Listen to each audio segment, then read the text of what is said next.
Hello and welcome to the Progress Theory, where we discuss scientific principles for optimizing human performance. I am Dr. Phil Price, and on today's episode, we are joined by CrossFit coach and head of DekaComp, Michele Letendre. On paper, CrossFit must be a difficult sport to program for. You've got such a wide variety of movements which range across a spectrum from maximal strength all the way into long distance endurance. And on top of that, you don't actually know what's coming up in competition. So this makes programming much more difficult, but allows a certain level of creativity with it. In this episode, Michele and I discuss her CrossFit coaching company, DekaComp, her programming ideas for CrossFit, and how she changes her coaching style based on the athlete that she's working with. As always, follow and subscribe to The Progress Theory on Instagram, YouTube, and check out all of our other episodes. Here is Michele Letendre. Michele, how are we? We are well. We are well. A little bit tired, but well. Yeah, I can imagine it being a very, very busy time for you at the moment. So thank you so much for coming on to The Progress Theory now. Oh, I am tired for totally unrelated reasons. I went to go see a show last night. So the coaching's going amazing. Yeah, the coaching is going great. My athletes are remote right now. So three of the athletes that I'm training for the CrossFit Games are all in their respective cities. So as of right now, it's kind of more communication via messaging and calling and stuff like that. But trying to get as much of the other work done as possible so that I can free up time when I have one of my athletes coming to Montreal before the games, and then the games happens, and those are all we always anticipate for this week, and we wait, and then it happens, and then all of a sudden it's gone, Yeah, of course. I'm guessing now that, especially working with the top guys leading up to the CrossFit Games, that remote coaching is such a big thing. I know it increased, especially in the general population over COVID, but yes, was it something that CrossFit was doing already? Because to get access to the best coaches, you're not automatically going to have them in the same city. So surely remote coaching is the way forward. I've always worked remote, both as an athlete and as a coach. I've always done the remote relationship. I've always preferred that type of relationship, both as an athlete and as a coach. But it has been a trend in the past years that athletes relocate towards their coaching location. I can't do that because I sold my gym. I don't have a gym anymore. So when they do come, when my athletes do come over, I'll kind of have a network of friends here, and we'll go to different gyms and train. And it'll be about of 1 week, 2 weeks, sometimes a little bit more. Or I'll go over to them, which has happened a lot during the last couple of years. So I think it's an arrangement that works really well if you're someone that is very independent and isn't afraid to ask questions. And but it doesn't work so well for people who really need a little bit more of a hands-on experience with their coaches. How come you sold the gym? Was that just to make you more accessible in a way? Because it sounds like a really good way of doing things, what you described, because you can find the best approach, whether the athlete comes to you or you go to them. You can find what works best based on gyms in the area. It has limitations. There's always a sense of taking up space when you're at a gym. It's not your gym. There are classes going around. You don't want to step on anybody's toes. And games athletes, they don't take up a whole lot of space, but at this time of year they do. So both situations there are some, advantages and disadvantages. I sold the gym because during COVID, with the closures and everything, and the amount of time I was investing in that business that was just dangerously not doing well, versus my online coaching business, Deca Competition, that was really doing well and that absolutely needed my full attention. It just, that separation was going to happen eventually. I was going to end up having to take care of DekaComp full-time and exclusively. It just happened a little bit earlier on than we anticipated. So lucky for me, my partner at the gym, it's called Deka Gym. And Deka Gyms, my partner, she's just all about the gym and she's just the best person for the job. So it turned out to be a really good transaction. And now I have a second home where I can take my athletes and I know that they're always welcome. It is a little bit far, but I wouldn't say it's the best arrangement. Like I would say the best arrangement that I can think of is me renting a space in a gym when I need it. And then there's this contractual agreement that like, this is the space, this is the time I need it at, this is when my athletes are here. And, you know, so it's cut clear, but I think I have the next best thing. Yeah, definitely. What started DekaComp?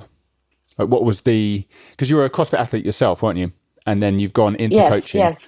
So tell me a little bit more about DekaComp and how it started and what your aims are. Yeah. So DekaComp really grew from me as an athlete.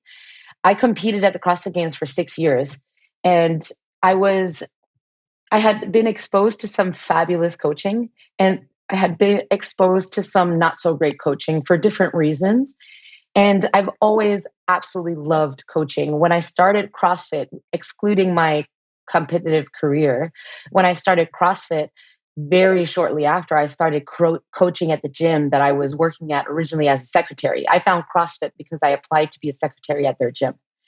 And so when I started working there as a secretary and I got into CrossFit as a sport, and then I found out that I can get certified to coach CrossFit, I just fell into that world 100%. And one of my favorite things to do coaching CrossFit was to coach technique. And this is where I felt like as an athlete, I had to reach out to specialists in my career to be able to kind of be technically sound in my sport. So I had an Olympic weightlifting coach. I had a agility, like plyometrics running coach. I sought out help for powerlifting, and all of these other disciplines that my CrossFit coach couldn't provide. And I was so hungry to learn about these techniques.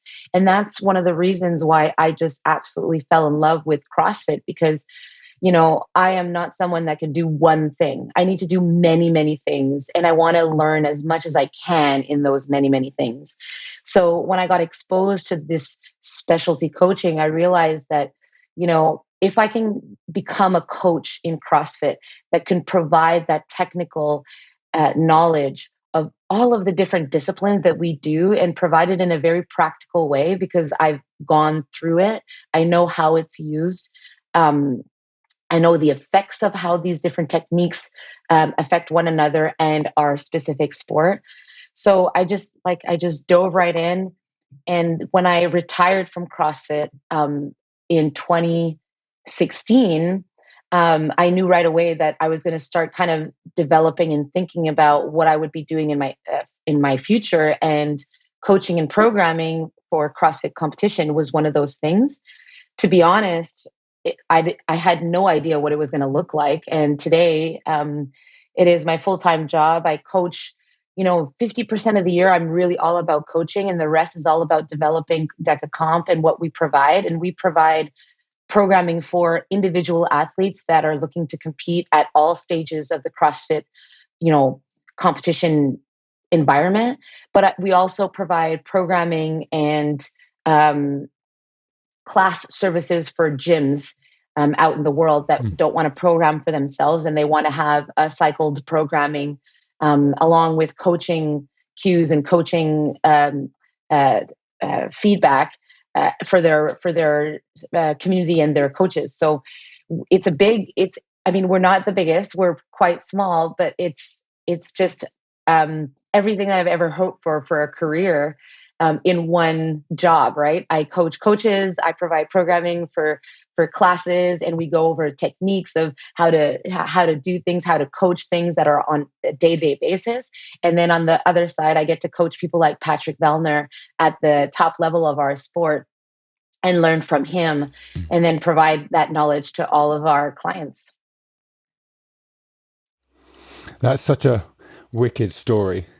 I really love hearing how you sort out expertise in so many different areas, but I always think the best way of learning is to practice. So by, you were doing it as part of a competitive career, but I'm assuming that you learned all these skills from a very basic level all the way up to a very competitive level. And even if it's like the same movement, Yeah. taking different things into those movements are going to be different based on the level that you're at, and you've been through that level. So you can just really see just how much knowledge you've acquired, and obviously you're going to bring that into your everyday coaching and across a wide range of different athletes as well, because if you're working with Vellner but also providing services to coaches and to general public, like that's a really broad spectrum. So it's really, really, really cool to see. Well, thank you. I mean, I am very, very fortunate to be able to do that. And one of the things that I loved about CrossFit when it started, and this is something that Greg Glassman wrote about, is that we program for the best and scale for the rest, meaning that our needs differ by degree and not kind. And I'm not an adept of the old school CrossFit ways, and by any means, because if you know a little bit about CrossFit, there's like this spectrum of CrossFit believers, But I took that to heart because I do agree with it, and I'm a very athletic person. I love sport. I don't like going to the gym and work out. That's not what I love about CrossFit. I go to the gym and I practice, like you said. So when you have the opportunity to practice all of these things, and I think that one of the most beautiful part of being a CrossFit Games athlete is that you get to experience athletics in such a different way than any other sport. It's amazing the things that you can learn and put yourself through as a games athlete. And if you're a smart person, if you kind of take that experience, it just builds you up to be this kind of person that can apply skill in every circumstance, So it really does build. CrossFit Games athletes can be built to really withstand anything, really. Has there been any lesson that you learned as an athlete and you thought, okay, I'm going to take that lesson into my coaching, and found that actually in this circumstance, it doesn't really apply? Being listened. Yeah, being listened to. Like when I said that, I've been exposed to some really bad coaching and some really good coaching. I've learned a lot of lessons as like an athlete that I transfer into my coaching, like when it comes to programming, like movements, what I should include, what I shouldn't include, and what to look out for when you're fatigued during the games and stuff like that. But the biggest key lesson is, when I have felt disconnected from my coaches is when I felt like they weren't really listening to me and what I was saying. And when you're an athlete, like most of the time, athletes are very young and they're not necessarily the best at expressing their emotions and their stresses and really truly how they feel, because they probably don't even know what it means. But when these bad situations occurred, I never felt understood. So my goal as a coach is to always make sure that I sit with my athletes and I try to read through the lines and ask them the right questions so that I understand where they're at mentally. Because anyone who's done any sport, we know that like our mental states can be so fragile and it can make or break our careers. So that's, I guess, the biggest learning, the key learning that I'm trying to hopefully with success apply as a coach. Because of that, do you find that your coaching approach really differs from anyone that's new getting into the sport but has a lot of potential versus, I guess, Vellner's a veteran now, isn't he, in the sport? Do you find your approaches really differ between these two types of athlete? Oh yeah, 100%. I cannot be the way I am with Freya, with Pat. Pat's like a 31-year-old, seen it all, done it all kind of guy. And he's very pragmatic, very, very, very to the point, methodical, and completely clear-headed. So when Pat is frustrated or nervous, I can tell right away because his attitude changes. And what I've learned with Pat is that you just have to let him kind of blow off the steam, and then he'll get right back to his normal, pragmatic, practical self and go at the competition and do exactly what he needs to do to get points. But then there are the newer athletes, they'll need a little bit more questions, they'll need a little bit more thought, and they'll need a little bit more softness to their approach. And then I'm still learning because everyone is different, right? The way I was with, I don't know, an athlete I had in the past with James Newbury. I coached James Newbury a few years ago. The way I was with him was just completely different, you know? So yes, you have to be different with all of those athletes. And there's no role I take on specifically with a female athlete that's 20 or a male athlete that's 21. It really depends on their personalities. And so at first, that's why, you know, before the competitions, try to get to know them as best as I can by getting exposed to them. They come here, I go there, and stuff like that. But I really truly get to know them at the games and at high risk competitions. That's when I really get to know them. So then that's when I know, okay, well, with her, you know, I can warm up like this, but not like this. I can speak like this, but not like this. And with Pat, it's different. So you just need to be, you know, you just need to listen and to watch. And I find that younger coaches, with reason, they'll have a way of doing things or an idea of the way they want to do things. And then, you know, I remember my first year as a coach, I was like, okay, well, I need to be directive. I need to be this and I need to be that. And then I really quickly found out that that's not how I need to be. And really, I'm a support position. When it comes to competition, my role becomes more of a support position than it does as a guide. And then again, it depends on the person. So I think newer coaches need to get through. It's kind of like an athlete. You get through that first experience and you don't know what to expect and you don't know what to do, and then you adapt as you go. And then you start to kind of look back and say, okay, well, I did this and that didn't work, and I did that and it worked. And as coaches, we have to do the same things. There's absolutely no difference as a coach on the floor than being an athlete on the floor, aside from the physical demand, which, to be honest, being a coach is a little bit more physically demanding than we think. I can imagine. Because of this, do you often sometimes program to generate an environment of stress to see how the athlete can react, and then you can learn a bit more about the athlete? Just going back to your point regarding the time that you really learn about your athlete is the CrossFit Games, which I can imagine being an incredibly stressful environment. Do you often find that with programming, maybe like a DekaComp training camp, you do something similar just to see how they react, how they deal with the stress of that type of environment, even though you're not going to replicate it quite like the games, but you're going to become close to it to a certain extent. Do you do that ideal world, find out more? No, in an ideal world, I would do that.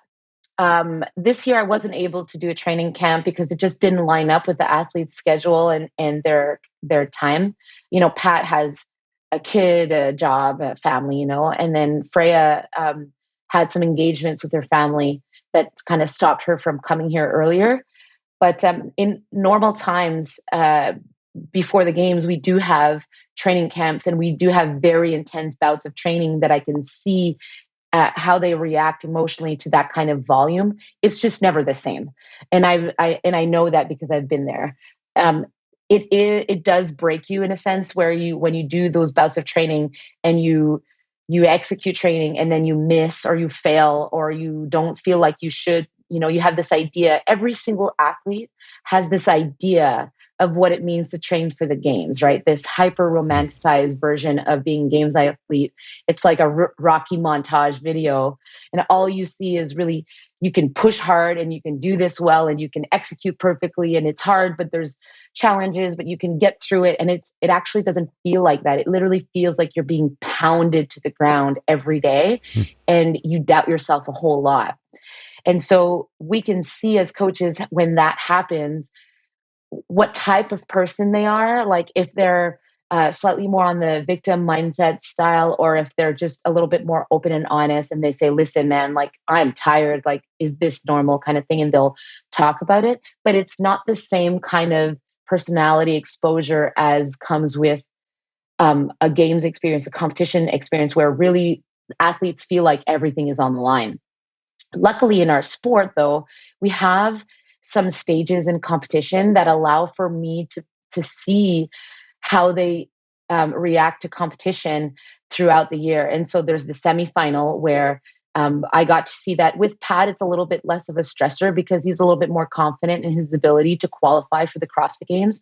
But for example, with Freya, who is in her first ever bout of trials for the CrossFit Games at the semifinals, I got to really see how she reacts to competition and stressors when everything is really on the line. Like right at the semifinal, Freya was like, well, I qualify or I don't. My season ends or it doesn't. And so I got to see how she reacted to that emotionally and, psychologically.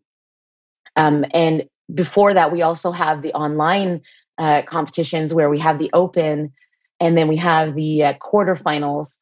And so the quarterfinals, I was able to go there in person with them and go through that process with them. And it's not the same kind of stress as competition, but it is a 1 weekend competition. So we do see the accumulation of fatigue and the mistakes that come from that. So we have opportunities, but training camps will never really expose that truly. They have the like recovery is just so much easier. But it does help. And I know that in the past, like I've done training weekends in the past where we try to replicate the games. Other coaching companies do that. And it is a very effective tool to get the athletes understanding, practicing, training / competing, recovering, training, recovering, training, recovering, versus other stages. But it's just not the same. It's just not the same. Yeah. What does a typical training week look like for one of your athletes? And if Velna's still working, how does he manage to fit, which I assume a lot of training around, assuming it's not 9 to 5, must have a bit of leeway with that. No. But how does his training look like? Well, Pat's training will look different throughout the year, right? So when we're talking about games training, I think that Pat is an example to follow when it comes to being very regimented and efficient with your time. So training right this week is probably their biggest training week before we taper for the CrossFit Games. This week is pretty much their biggest training week. And what it looks like essentially is that it's very specific at this moment. So almost everything is at high intensity. And the sessions will be either 2 long 90-minute sessions, sometimes a little bit more. The first session can go up to 2 hours and a half, depending on what we're doing. And then he'll have a break and then do a second session, which usually the second session will be slightly less technical, a little bit more effort-based, really something that'll be lower risk. And then there'll be days like, for example, yesterday, which was a triple session day, where there's going to be a 45-minute, running session or what I call a track session, which is basically it's not like full on running, but they're doing field work. And then they'll have about a 90-minute session in midday, and then like a 45 to 60-minute session in the evening. And these training days are very rare. I think there's like 4 or 5 in the whole games training like block. And then the days that they only train twice will be like a 2.5 hour session and then a 1 hour session. And what that usually I'll try to balance training sessions where certain days will be weightlifting dominated and other days will be gymnastics dominated to kind of allow for some CNS recovery between days. And sprinkled in there is going to be lots of conditioning. So for the games, it's really very what we like. Games training is what we think of what elite level CrossFit Games athletes train like. They do lots of Metcons, they do a lot of heavy weights, and they do it in a fast way. Like there's not as much rest to work like in a traditional training session. But when they're not training for the games, and this is something I've been doing for the last couple of years. This is pretty new for me, but we program in a polarizing way. So I'll do in the very beginning of their season, they'll do 80% of their training in a very low intensity, very high volume way, where those days are all about getting a lot of really low skill weakness reps in so that we can increase their work capacity and aerobic capacity. And then 1 or 2 days in their week will be high intensity. And that'll be one session. And that's where we lift really heavy weights. And that's where we focus on making sure that their CrossFit is still on. And then as we progress towards their competition, it slowly shifts to a 50-50. And then after that, it gets really specific where almost all of their training is at high intensity. So that's what really it looks like. It's, we can go into crazy detail, but generally speaking, I am of the mentality that they do CrossFit year round. They just do it in different intensity and volumes. Mm. No, that makes complete sense. If you trained at that 50-50 split the whole year round, you can imagine it being really the accumulation of fatigue can really sort of build up. Whereas, balancing how you did almost like a 80-20 makes much more sense to me. So, well, I mean, they learned from my mistakes. Because when I was training for the games, like it was a lot of high intensity a lot of the time. And I was a smaller athlete back then. So, and I happened to be a really good weightlifter. So my percentages and my lifting was very heavy. I was a good squatter. I wasn't the best deadlifter, but I was very strong for my size. So what I realized coming out of it, and as a coach looking and reading about different training methodologies and ideas, I realized well, no wonder. I was very lucky because I didn't have a huge injury, but I finished my career with a back problem, a knee problem, a fascia problem, serratus shoulder problems, all of these little things that kind of added up that made training almost impossible. Because no matter how I deviated from my injury, something else always happened. So not to say that my athletes aren't injured, it's part of the sport. But when I looked at the way I was training and the way I was mentally kind of over CrossFit training so quickly, 6 years, I realized that if I had trained the way I'm providing training for my games athletes right now, I think I could have been able to sustain probably a couple of years more. Yeah. How much does tactical games or competitive work start to influence the programming?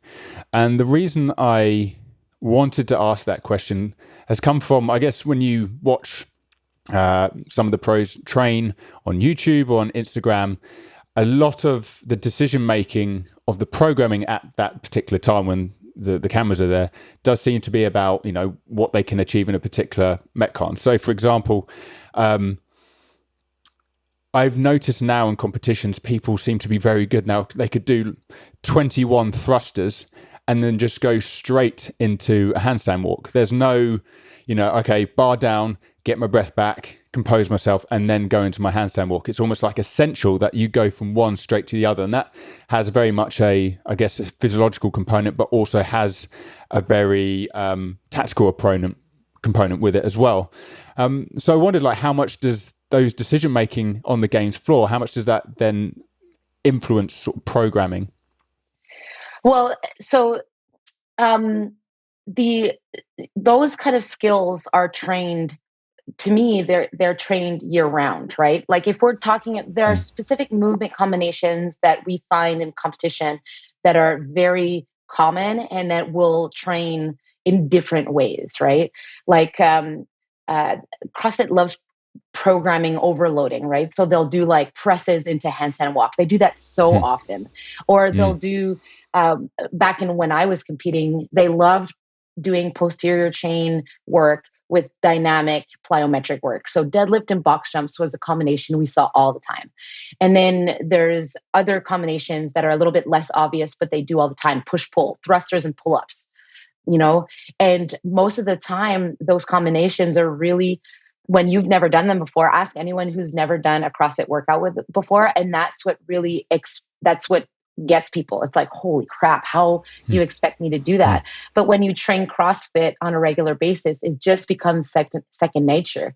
And then those, if we're referring to that specific combination where you're doing overhead work with a barbell or dumbbells, and you go into an handstand walk, as programmers, like I have a spreadsheet of all the CrossFit game workouts. Shout out to my coach who did that, Brendan. But we have a spreadsheet of all those CrossFit Games workouts. And we just simply kind of understand what the patterns are that they like to do. And we do it as early on as early season in different ways, right? So we know that they love to program shoulders and handstand walking, or any, like they like to do overhead in multiple different ways. So when, for example, on my high volume day, I'll do it differently at the very beginning, where I'll expose my athletes to pressing as a strength piece, because it's like, well, we need to press, but then in my other pieces in the day's training, I'll have some handstand walks. So it's exposed in the same day. They'll have some recovery time. And as the year progresses, that recovery time is shortened to having workouts that are just that. And the recovery time is minimal. And so you work your way around that. So those tactical decisions, like those, and I guess you mean I don't use that word very often, tactical, but those decisions of making sure that athletes are ready for specific movement combinations are done as early on as when they're starting to train for the season. It's just done in a more recovery base. So it could be in the same day, or it could be in 2 different days. But it is part of our decision making, but it's not combined together until we get to a specific phase, and then we really push it to make sure that athlete can recover quickly enough to do it. And there are different ways of doing it. Like off the top of my head, one way of doing it is, let's say we do 21 thrusters at competition weight, which varies, but let's say it's 95 pounds for the women, 135 for the men. And then I'll have them rest 10 seconds, do another set of 21 at a very lighter load, empty bar, for example, have them try and recover during that process, and then go into a handstand walk. So there's so many different strategies. And that's, I guess, one of the beautiful thing about CrossFit is that really you can't go wrong, except if you overdo it. The sport is so general. There are so many different skills and exposures that the athletes go through, that even if something you consider to be a mistake in your training and you're like, shit, I did that, but that wasn't what I wanted to do, that gives the athletes an experience that will transfer somehow, because that's the nature of our sport. We're trying to make adaptable athletes that are really, really fit. So once you get comfortable with that idea, there's a whole lot of things that you can do that'll transfer. That's really, really cool to hear. I didn't realize how early those decisions are there, but sounds like that's just part of coaching within CrossFit, rather than like, we need to bring into these tactical decisions 8 weeks out from the games because you're weak when you combine these 2 exercises. So actually, really, we've been working on this for weeks, because it's part of our general prep anyway. I've never really thought of it that way, but that makes complete sense, and definitely something that I can start implementing into my own training. Because if I ever combine thrusters with handstand push-ups, then my shoulders just go. That's like my arch nemesis when it comes to a combination. Was there ever a combination that you particularly struggle with? Oh, anything with deadlifts. I was a really bad deadlifter. I was a terrible runner, and I was a terrible deadlifter. And now my 2 favorite things to do when I'm in the gym is deadlift. And I love to run now. But it definitely, every athlete will have a combination of movements that go down to physiological, physical weakness, and that they struggle with. And we work on those weaknesses as early as we can, in different ways, in a more classic way. But it's really important to understand, if you're going to coach athletes in a competitive way, to take, this is another mistake that I see. I mean, everyone has their own vision and their own way of doing things. I consider it a mistake because I have my own way.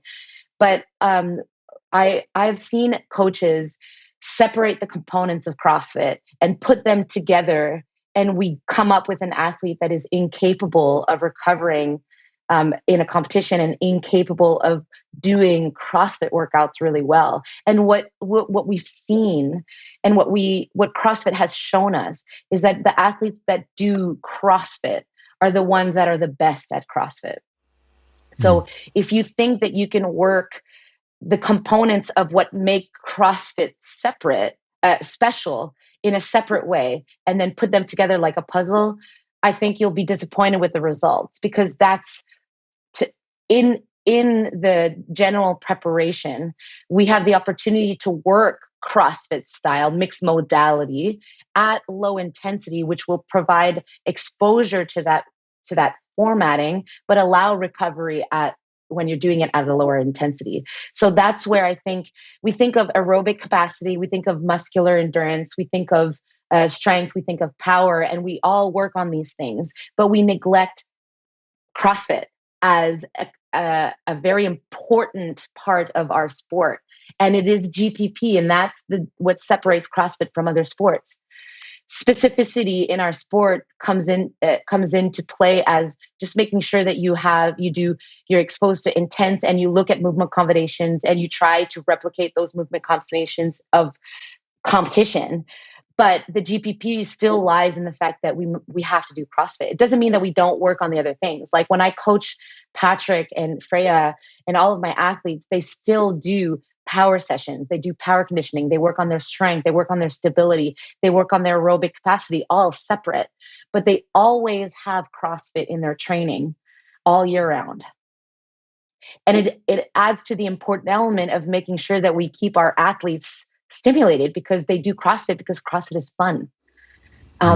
So if we separate all of these things, we treat an athlete like, we take away the nature of why they got into the sport all year round. Like I can't see, there are days where they won't do a Metcon, but early on in their training, they're always going to do Metcons. They're just not going to do Metcons at the intensity and the grade that they'll do right now. No, that's really, really cool to hear, because it does seem like when people want to try and bring science into CrossFit, they just go straight for the individual components, like you said, the aerobic capacity, and then they start measuring certain physiological qualities to get some kind of number to support that. But if you actually look at the research that have used CrossFit style WODs or Metcons, they say that, okay, this person increased in VO2 max, for example, but they likely increased VO2 max not because they were training to increase VO2 max. They got better at CrossFit, which inadvertently also increased their physiological profile. So focusing way too much on the sort of testing and monitoring, kind of like you described, may limit the development in CrossFit. Let's get better at CrossFit, and in turn, their physiological profile will also improve. Mm-hmm. And so I find, like, I've listened to your podcast and I find it fascinating. It's fascinating, the science behind training. And what is amazing to me is that, so personally, if you start plugging me with stuff, like, it's all great, but I hated it. I've gotten my blood test done to see what I need to work on my nutrition. I've never had a VO2 max test, but those things really truly intimidate me because, I did it because I loved CrossFit, I loved learning, and I loved this. And so when you start kind of like adding a lot of gadgets, I find it very interesting now sitting here today. But as an athlete, I was like, man, like, then I got obsessed with measures, and I got obsessed with trying to improve. And any athlete is obsessed with trying to improve. But then I got like worried that, oh, well, what if this doesn't improve? But the beauty of our sport is that, well, if something doesn't improve, other things will. Maybe we don't know it yet, right? Like, I try to improve. I'll like use my running as an example. I tried to improve my running, and I ran a whole lot. And then I get to the games and there's not as much running as last year. This is what I mean by we need to work as much as possible on making sure that our athletes are adaptable, because in reality, and I'm talking about a CrossFit Games athlete, because that test is so different from other competitions that we have in our sport. But like the CrossFit Games is always a play of catch up.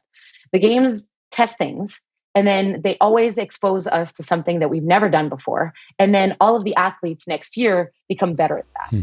And so the measures are great. Like all of the scientific approaches are great. It's super insightful. It's so interesting. It allows us to really understand what we're doing.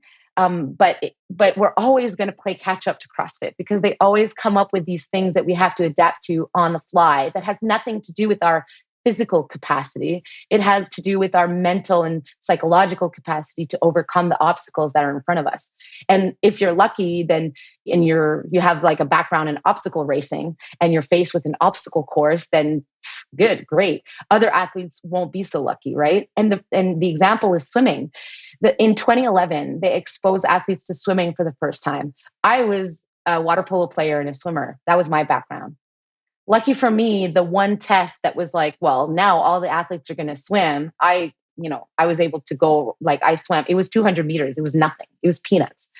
But then all of the athletes after that, all of them now include swimming as part of their training. Another example is like one year I competed, we had this big, huge cylinder to push. It looked like you pushed it like a sled, but it didn't act like a sled because it was just this big round thing that we had to push. No way can we train for that. But those who are the most adaptable were able to get through it. And so those are really, really important components of being a games athlete that can't really be measured. You just have to practice, and you just have to be as creative as you can in your programming so that athletes are constantly exposed to things. And I had a discussion with Patrick Vellner about this most recently. And he literally always asks me every year, like, I don't know what this movement is. Like, what is this? So I do my best to make sure that I get athletes doing movements they've never done before. Even after, Pat's is going to his 7th games. And so creativity is a huge component of our work. We just have to make sure that we stay on top of probable movement combination, probable events, or events that probably will never happen. But it's just a question of, hey, I'm going to get you exposed to this because you never know. Like 2 or 3 years ago, I took my athletes that were in a training camp in Montreal, and I took them down to the water, and we went rowing. And no one had ever done that before. And they're probably not going to give that at the games because expense-wise, it's just probably not a thing. But we're in Madison, Wisconsin, and there's a huge rowing team there at the university. And knowing that if I hadn't exposed my athletes to that, and they would have been told, well, you guys are going to row across Lake Monona, I would have been like, well, that's on me. I didn't expose them to that, and I could have. So those are key. If you're going to coach athletes at the games, exposing your athletes to different situations is probably one of the most important factors of having a successful games athlete. That's such an important message. It really made me reflect on, obviously, as a scientist, my interest is all trying to figure out how the human body works in these situations. So certain tests provide information for that. But you can imagine testing someone like Pat Vellner, you need to really weigh up, like, is it necessary? A lot of these physiological tests, for example, will, they're probably going to show that his scores are quite high, but they're not necessarily going to mean he's going to do well. It's like having a high physiological profile will get you into Oxford, but it won't necessarily mean that you will come away with like a first degree from Oxford. Like there's so many other components which are not very easily measurable, especially adaptability, which obviously you're trying to include it with your coach. Like, how do you really measure that? You don't know. So it has to be like a combination of like understanding physiological testing, or really the physiological tests we're interested in, just to see what kind of physiological components are necessarily to be good with the sport. But if you just focus on that, you're missing so many more important elements of CrossFit, which, with through your examples that you provide of what you really focus on, seem to be really important for success in CrossFit.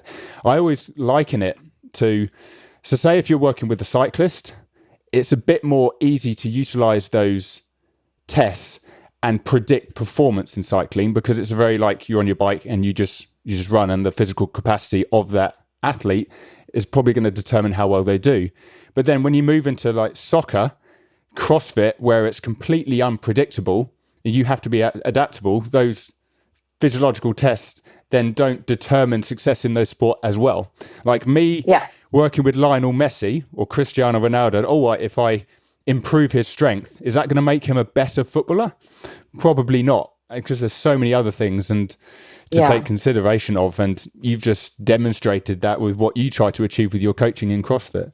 Yeah, and I think at one point the physiological data will be super important to allow your athletes to be the best possible versions of themselves, right? Like, we don't want to have just an adaptable athlete. That adaptable athlete needs to be powerful, needs to be strong, needs to be endurance. So we need to understand where that athlete needs to bring their game up, so they can, if they have a high level of adaptability and all of those other components come up with them, then he's unstoppable. I mean, like, look at Matt Fraser. But I think that the gaming, why Patrick is so successful, is probably more likely to do with his capacity as a competitor than his physical capacities. Patrick beats people at their strengths because he's just really good at understanding the competition floor. But to get there, you do need, like, before the games, all of those components, those physiological tests that we'll do, and those weakness tests that we'll do, and to make sure that the athlete is the best person, those are crucial in the step of an athlete, right? Like, we're talking about top tier. Patrick's improvements are now at a point where they need to be so specific for him to be able to step on top of that podium. So the beauty about working with a newer athlete is that you have so much room to work with. You have so much to work with. Like, well, Freya, I mean, like, she just needs to get exposed to competition and she'll get better. And she also just needs to get a little bit stronger. I think her lower body just needs to be a little bit stronger in a flexion, like a squat. Her squatting is not as good as it can be. So we're going to improve her squat.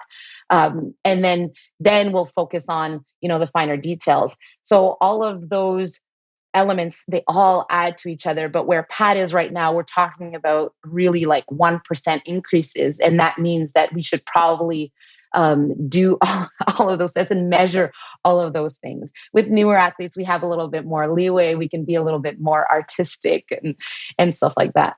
But I've recently dove into the world of endurance sport. Like, I'm doing triathlon now, and I started cycling, and I wouldn't call myself an avid cycler, but all of those athletes to me are just like, it's just so amazing how, if we take cycling, for example, there is so much science behind their training.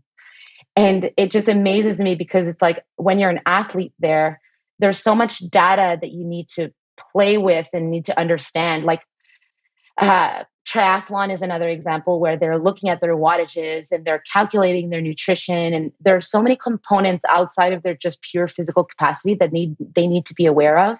That to me is just, I find that overwhelming. And in CrossFit, we're in a stage in our sport where we're not there yet.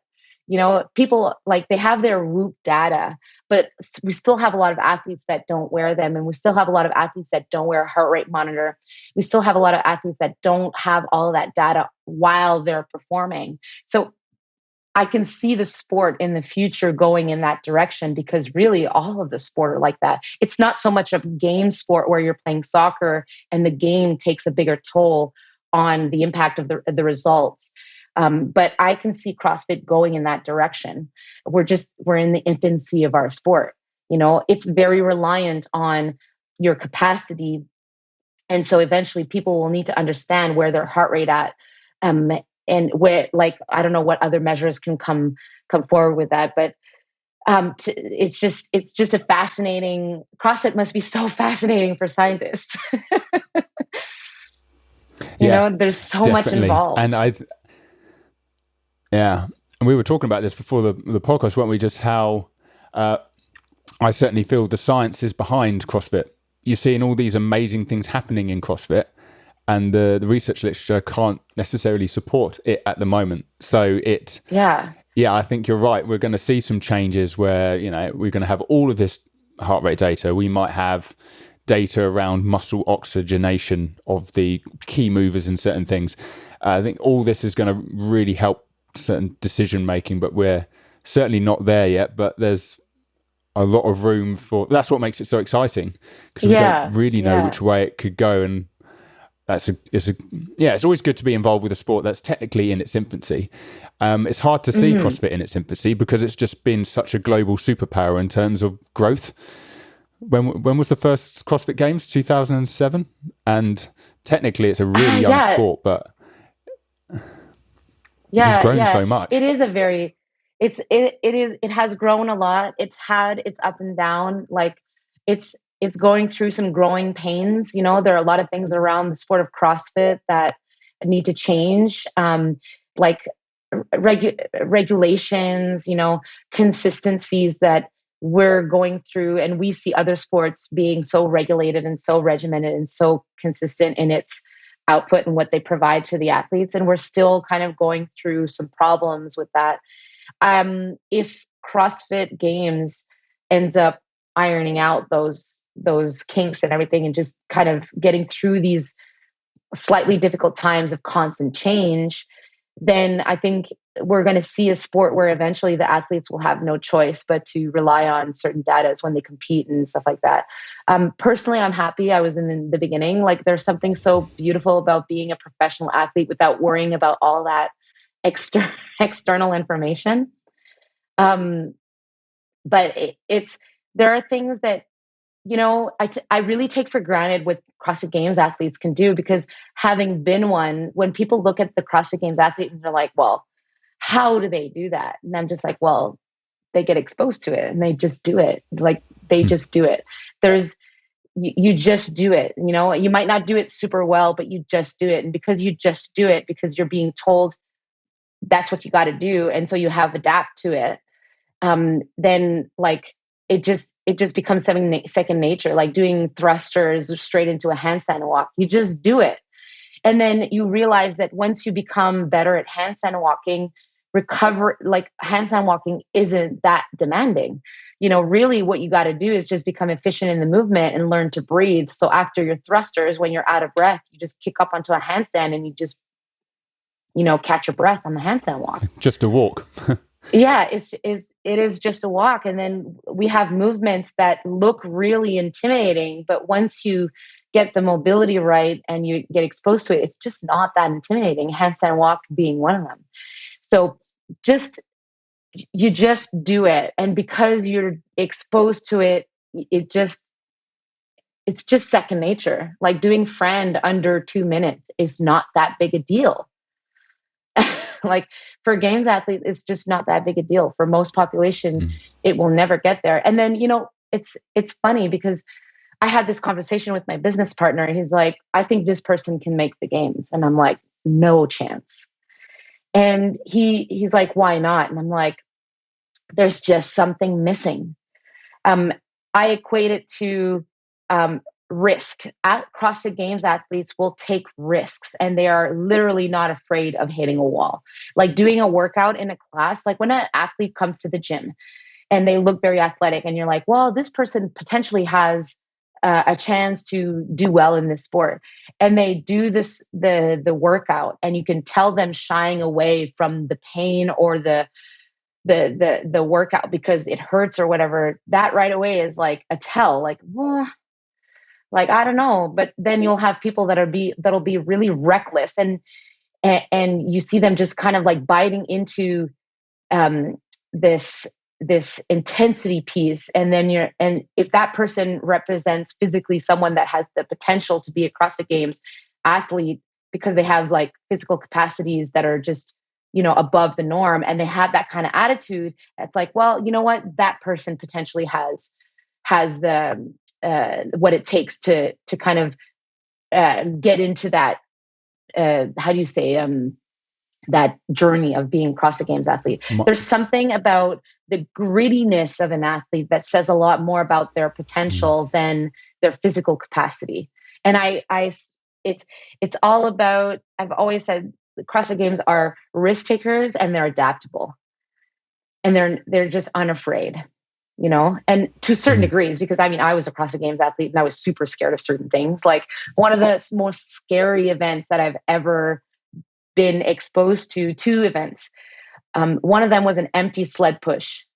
It was a full-on empty sled push out. We rested for whatever time, and then we pushed the empty sled back. It was the scariest event that I've ever done. And then the second one was a half marathon row. And I remember sitting on my seat when they told us we were going to do a half marathon row back in 2013. I was like, well, I didn't sign up for this. Okay, bye. Like, I'm not doing this. Legit in my head, I'm like, they can't make me do this. But I did it. And then you're like, well, a half marathon row. Okay, I've done it.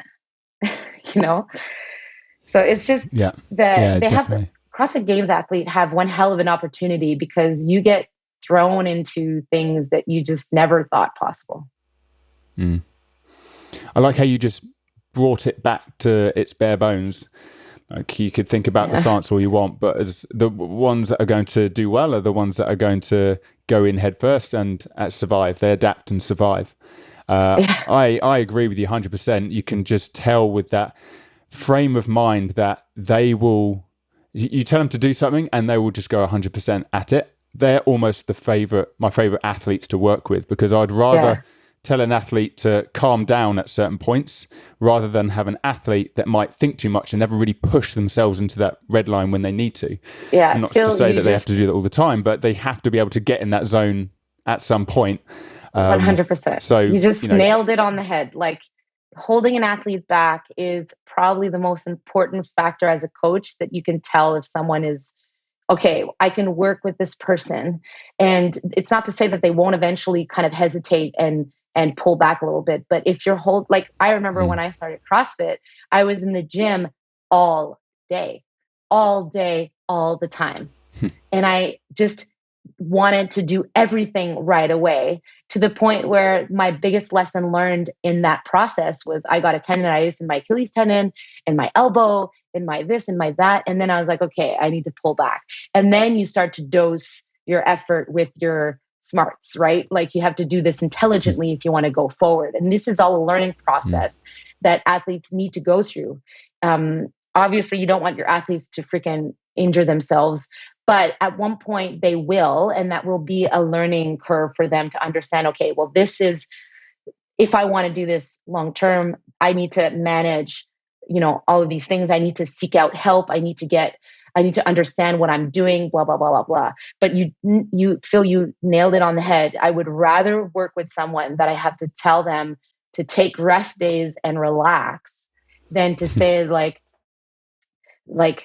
I had an athlete once that I realized they were doing it for all the wrong reasons. And I realized then and there, I'm like, this person is not going to go anywhere. They're doing it for the wrong reasons, right? Like, doing it for stature and money and winning. You have to love CrossFit and efforts. You have to love what you're doing, because CrossFit Games are exposed, they're training so much. CrossFit Games athletes at this point in time right now, they're probably all wondering, why am I doing this? This is ridiculous.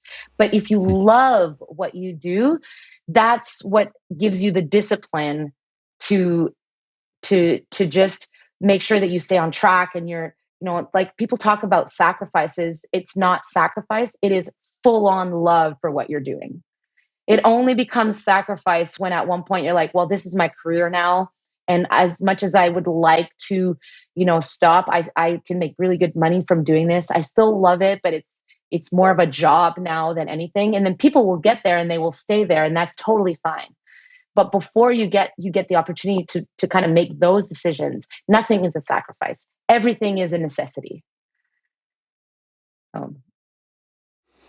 Michele, that was absolutely amazing. And I really loved your approach to coaching, but also your approach to programming. Everything is very logical and well thought out, and it's definitely going to make me reflect on certain programming decisions that I think I will be doing in the future.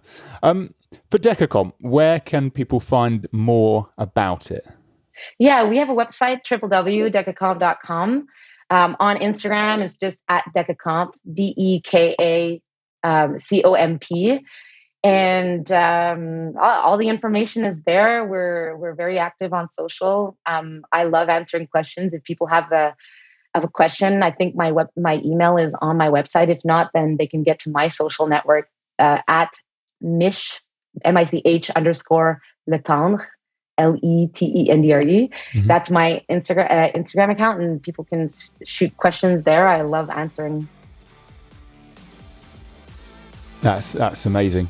And I definitely recommend anyone that has any questions after this podcast to send them your way. Hopefully you won't get inundated with too many that it becomes too much to handle. But thank you for being so open for answering any questions.